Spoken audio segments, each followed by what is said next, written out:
Hi friends, এখন সময় হচ্ছে পাক্কা 4টে। না, অবভিয়াসলি ভোর 4টে নয়, বিকেল 4টে।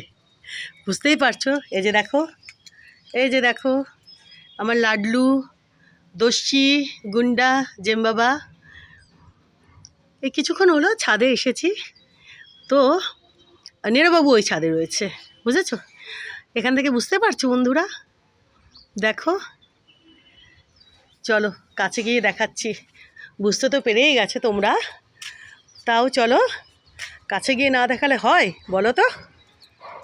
দেখো কীরকম লাগছে বলো তো দেখতে, কি অপূর্ব, কি অপূর্ব। দেখেছো? জাস্ট সাইজ দেখো। দাঁড়াও, এখানে ডালখানা না, এই যে গোলাপের, 1 মিনিট। দেখো বন্ধুরা, কি ঢাউস ঢাউস। দেখো দুখানায় দেখো, দেখেছ কি সুন্দর, কি সুন্দর, কি ভালো লাগছে। দেখেছো বন্ধুরা? তোমরাই বলো।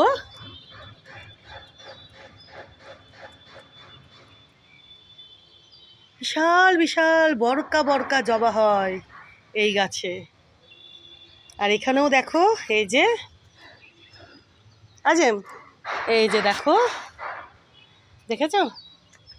প্রচুর কিন্তু কুড়ি এসেছে গোলাপের গাছে। গোলাপ তো হতেই আছে। আজকে আমি বেশ অনেকগুলো ফেললাম, যেগুলো আগের ফোটা ছিল, বেশ কয়েকদিন আগের। এনাকে দেখো, দেখেছো কি বিশালভাবে প্রস্ফুটিত হয়ে রয়েছেন। দেখো বন্ধুরা, দেখেছো? কি ভালো লাগছে, দেখো কি অপূর্ব লাগছে।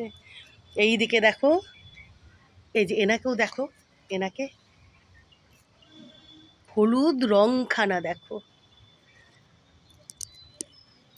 দেখো প্রচুর কুড়ি এসেছে আরও। এই যে গোলাপের যে গাছগুলো দেখছো, অনেক অনেক কুড়ি এসেছে। এই যে এখানেও দেখো না, এটাও হলুদ গোলাপ, এই যে এটাও হলুদ। আরও ভেতরে ভেতরে কুড়ি আছে, কুড়ি হচ্ছে। তোমাদের বলেছিলাম না, কদিনের মধ্যে দেখবে তোমরা এই যত গোলাপের গাছ রয়েছে এখানে সবগুলো ভরে ভরে গোলাপ ধরে রয়েছে। এদিকেও আছে দেখো, এই যে, বুঝতে পারছো না? এই যে দেখো না, এই যে এই যে এই যে কুড়িখানা দেখো।